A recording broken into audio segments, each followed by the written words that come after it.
second video in the continuation of chapter network theorem. We are studying circuit and network, and today's topic is to understand concept of classification of elements. So as we had classified elements based on different parameters, if you had not watched the previous video, then it is suggested that you all watch the earlier one as shown in the I button above.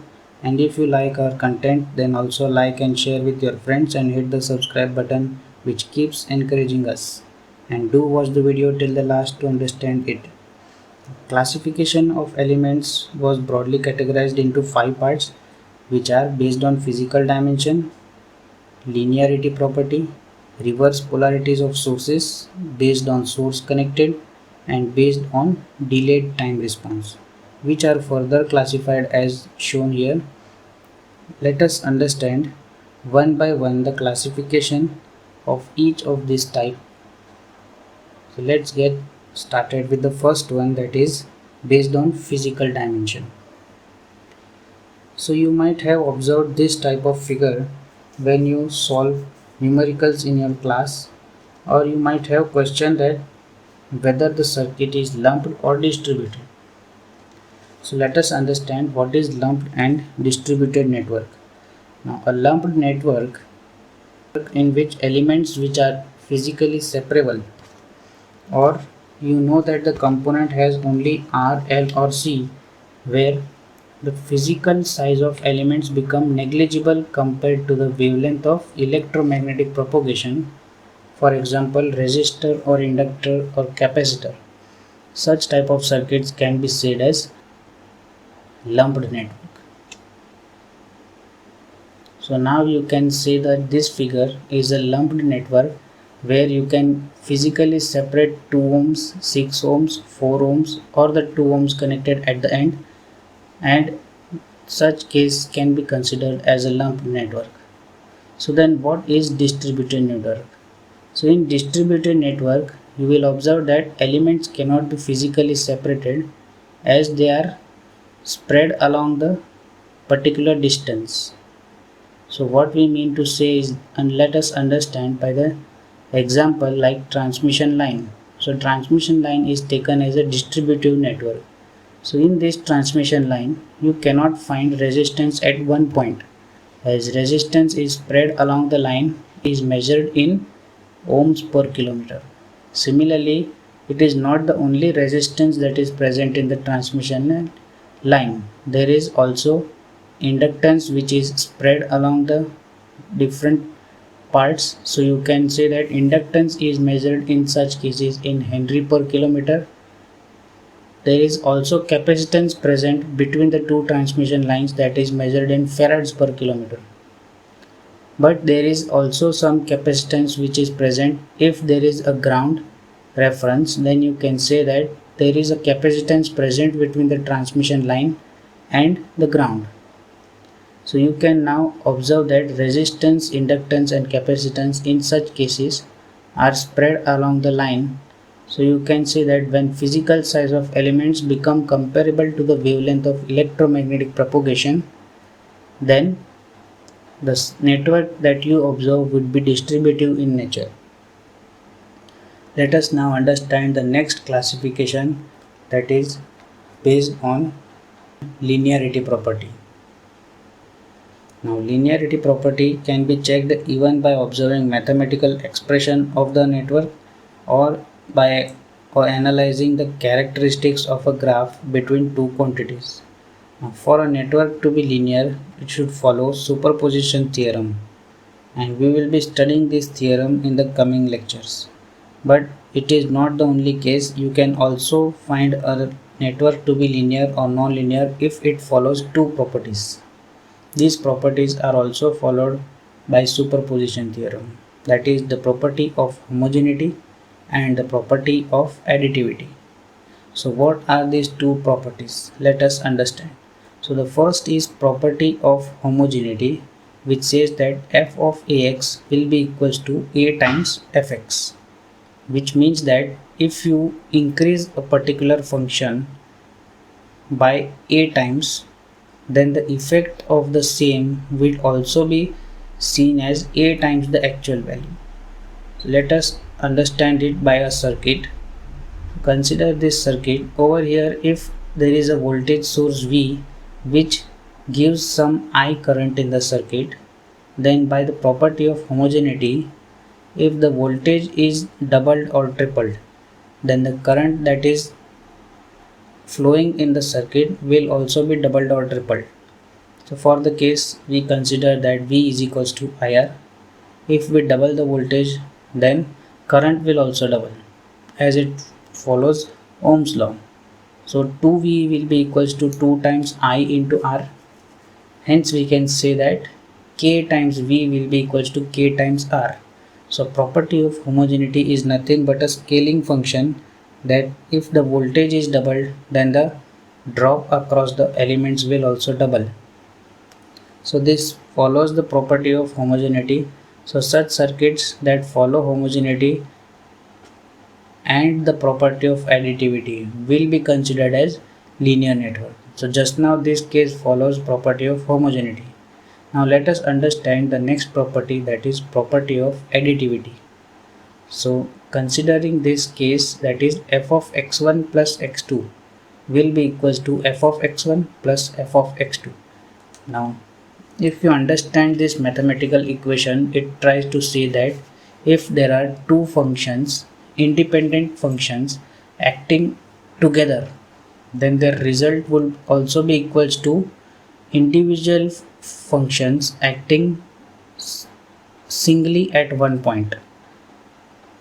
Now if you try to understand this mathematical equation, it tries to say that two independent functions, if acting together, will be equal to single independent functions when added together. Now this can be understood by a circuit. Consider this circuit where two independent voltage sources are present. Will be equal to I1 into R and V2 will be equals to I2 into R. Then if you find V1 plus V2, then the value will be equals to I1 into R plus I2 into R. Here R is the R equivalent of the circuit, considering V1 as a source at one instance, and the I2 into R case, R will be equals to R equivalent when V2 is the only source connected. Now the trick to identify this characteristics of linearity is very simple. You just need to know that whether the characteristics is a straight line or not. If it is a straight line, you should know that it should always pass through origin. So a network which is having a characteristic equation of a straight line and passing through origin and can be said as a linear network. There is a fact that all linear elements exhibit bidirectional property, but it is not the vice versa case that would be true. So which means that all bidirectional property elements will not be linear.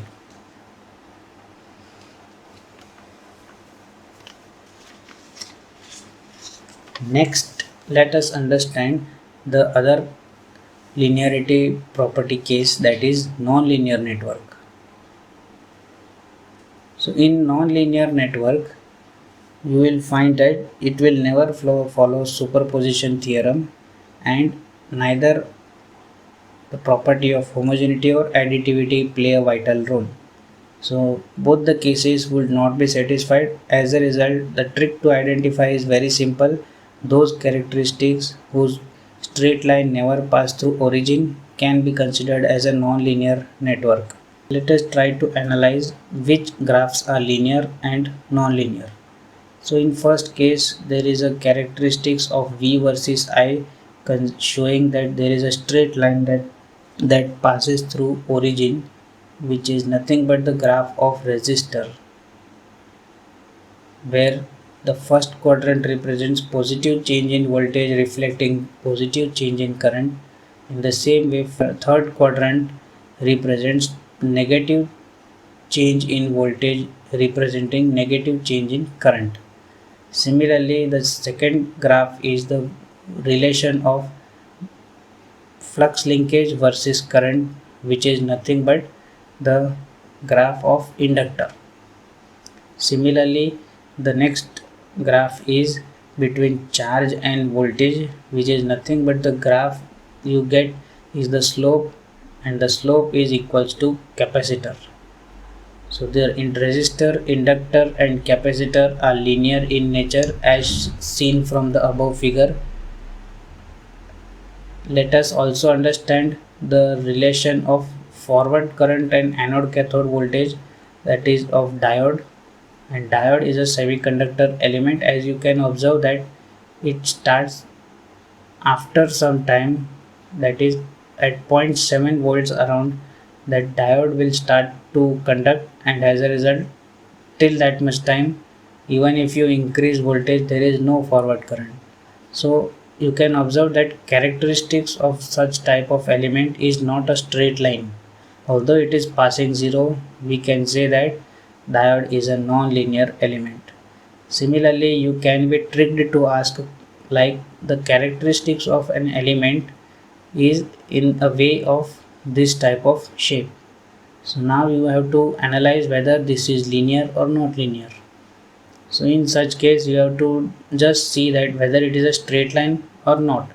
So this graph is not a straight line, although it is passing through origin, but it is not going in a straight line. So you can say that this graph is non-linear. Similarly, let us consider the another case. Over here you can observe that the graph is passing through origin, but it is not completely passing, it reflects back.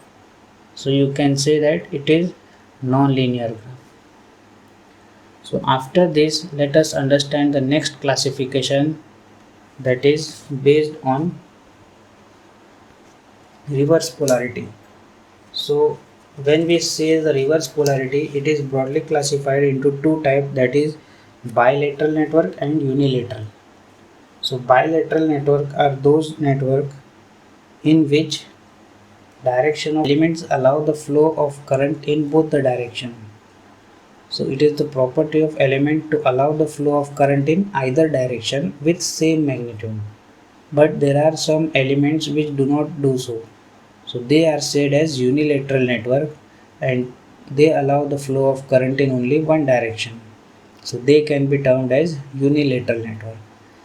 Consider the elements shown over here. R, L and C on the first column represent that they are bilateral network, as they allow the flow of current in both the direction with the same magnitude. However, diode and BJT over here represent that they allow the flow of current in only one direction. But there is a condition in the third or last figure, that is a triac switch. Now triac switch is made so that it allows the flow of current in both the direction. So you can say that it is a semiconductor which allows the flow of current in both the direction, and it is a bilateral element. Let's now understand the next classification, that is based on the availability of source connection. You will find a network in which source could be present and some source would be, in some cases, circuit having no source connected. So active network is a network in which the availability of source will be there, and a network containing an element that is capable of generating its own energy. Means you can consider that a network will have its own energy generating source. But there are some network or cases where the circuit is either kept idle for longer time, or there is some stored charges present in the circuit, but they have the property to dissipate, absorb or store the excess charges. So in active network, elements would be having case where supply is in the form of generator, battery, op-amp, oscillator and etc. In the passive network elements, you can have RLC or a transformer in a circuit with no source connected. Let us now move to the next classification, that is based on the time response. Now, based on the time response, a network is classified into two types, that is time variant and time invariant. In time invariant case, word itself justifies that a circuit in which time invariant quantities are present, which means that input versus output relation do not change with time. So here as written that a system whose output and input characteristics does not change with time is called a time invariant system. So what is time variant system? So a time variant system can be the vice versa of the above case, that is output and input characteristics change with time is called a time variant system. So as you can see, the first four cases are time invariant. Resistance, inductance, capacitance or diode element can be considered that their input output relation will never change with time, but however the last case, that is a case of aeroplane. So aeroplane will have different stages as it proceeds further. So in starting case the aeroplane will start to run on the runway. As it will be on runway, the characteristics would be different. As it takes off, the characteristics would be different. So their parameters are continuously changing in such type of system. So in such case you can say that it is a time variant system, whereas other cases it is time invariant.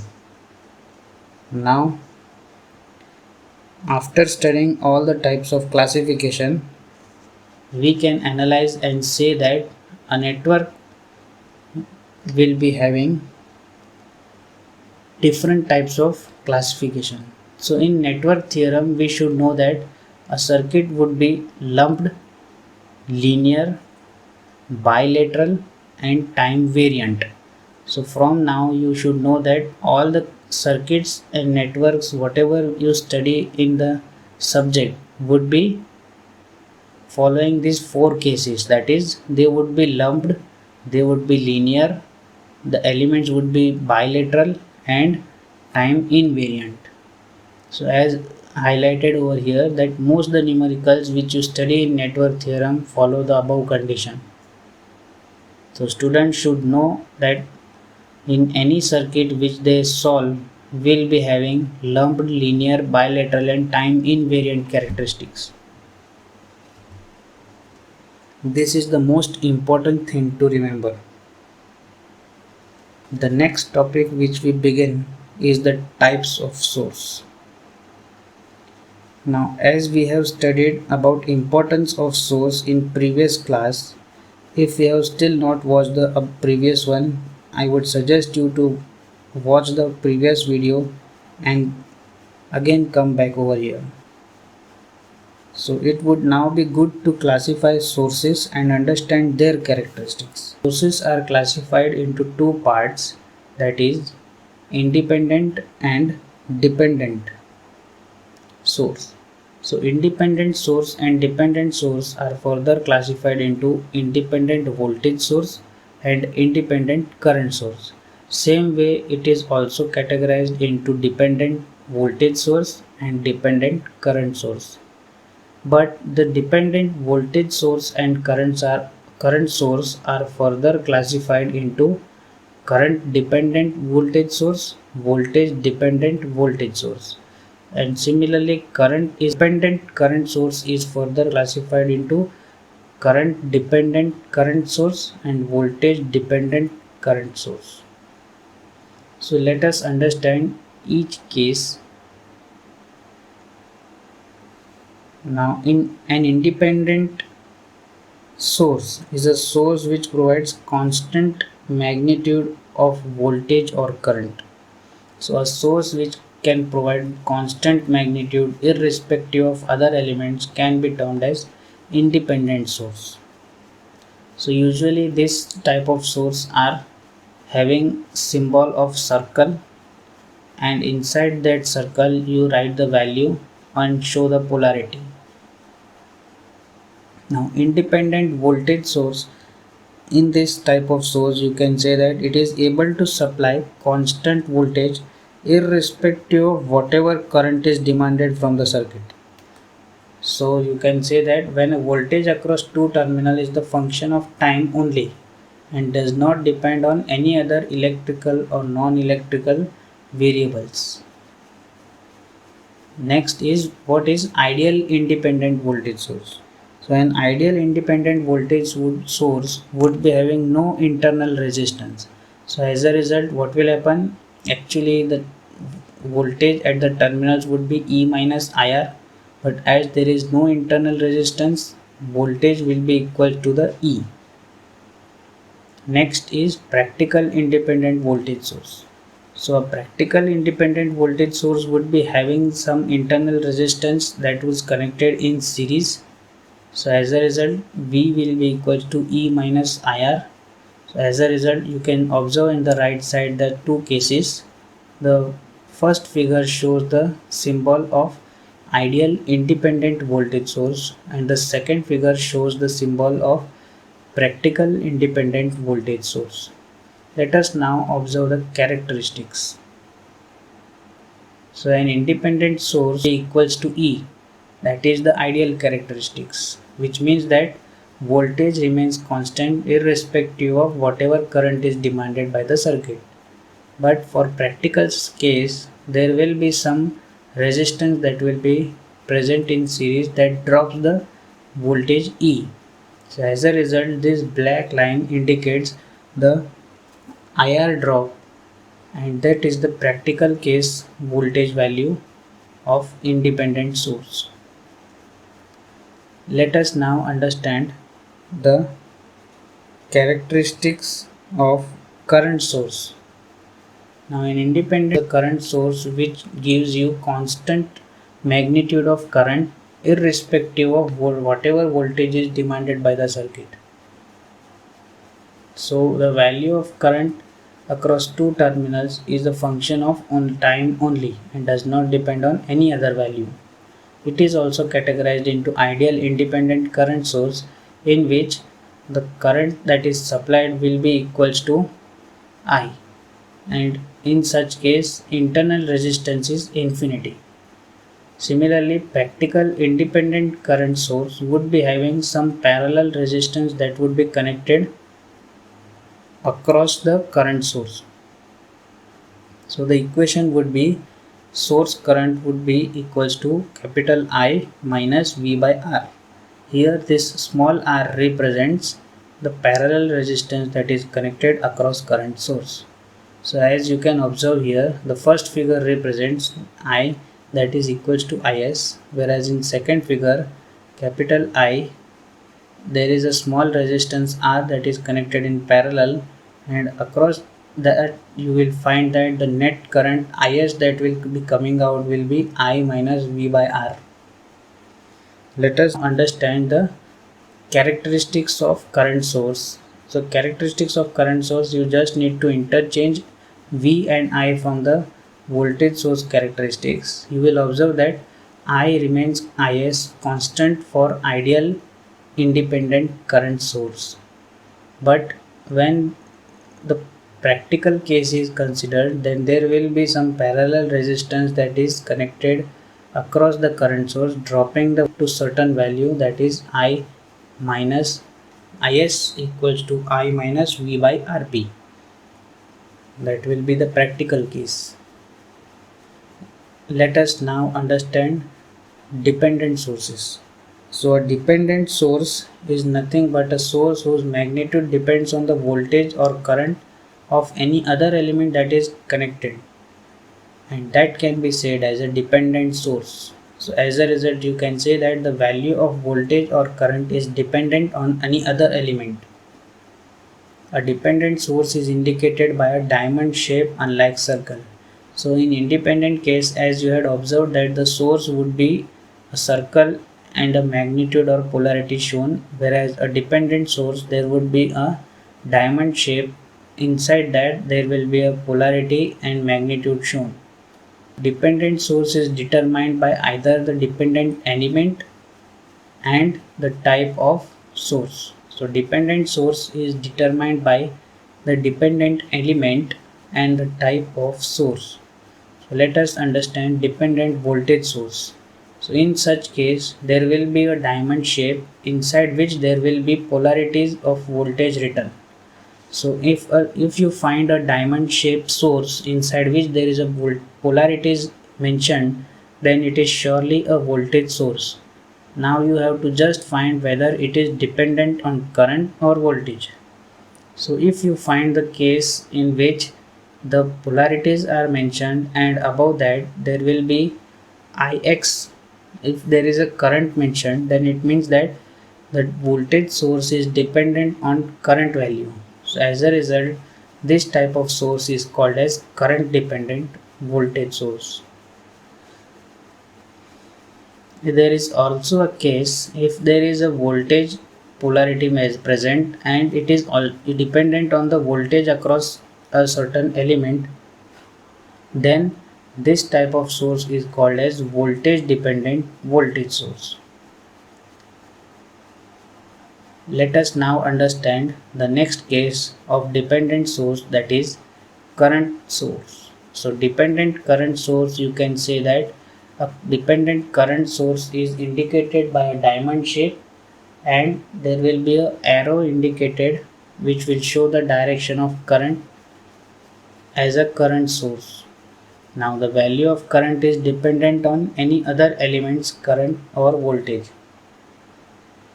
So if you find a circuit in which a diamond shaped source indicates an arrow, then it is a current source. But if the value above that is dependent on Ix, that is the Ix flowing through resistance R, then this source becomes current dependent current source. But if there is a diamond shaped source and which shows the arrow, then it is a current source. But if above that there is a value of voltage on which if it depends, then such case you will say that a source is voltage dependent current source. So these are the types of sources that you should study and will be overcome during the subject that you learn. In the next lecture, we will start with the KCL, that is Kirchhoff's first law, and we will also learn Kirchhoff's second law, that is KVL, and try to analyze the steps to solve the numericals. I hope that you like this video. If you like this video, then do share and comment your views on the video posted.